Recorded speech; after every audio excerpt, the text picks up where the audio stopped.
Экинчи кыл деп аталат. Эң үстүңкүсү үчүнчү кыл деп аталат. Комуз күйлөгөндүн 15тен ашык түрү бар. Биз болсо элдер чертип жүргөн, баардыгыбыз чертип жүргөн универсалдуу бир настройканы күйлөгөндү үйрөнөлү. Аны кантип үйрөнөбүз? Ал үчүн комуздун ортоңку кылын күйлөп баштайбыз. Бул болсо ля нотасына күйлөгүлү. Мынау ля нотасында турат. Ал эми эки чети болсо ми нотасында турат. Бардыгыбыз ля кайсы, ми кайсы биле албайт болушубуз керек. Аны болсо мындай кылып көрөлү. Эң алгач комуздун ортоңку кылын же болбосо экинчи кылын күйлөйбүз. Аны ля нотасына күйлөйбүз деп айттым. Сиздер ля нотасын минтип табасыздар. Мына жерде 3 кара клавиша турат, көрдүңүздөр. Ал бул жакта 2 кара клавиша турат. Ушул 2 кара клавишанын сол жагы до нотасы деп аталат.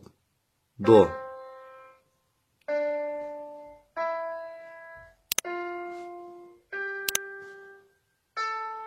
Ля нотасы ушул.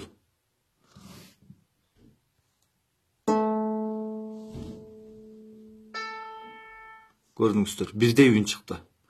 Ал эми комуздун астыңкы жана үстүнкү кылдарын күйлөш үчүн аны ля эмес, муну ми нотасына күйлөйсүздөр. Мына до, ре, ми.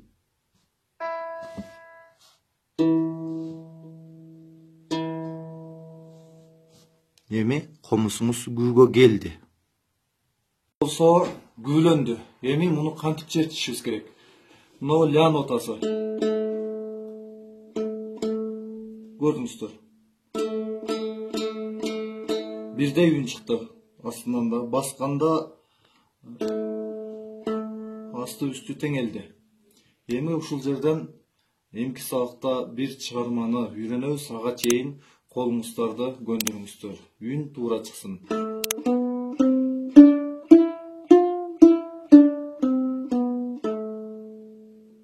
Ушул позициядан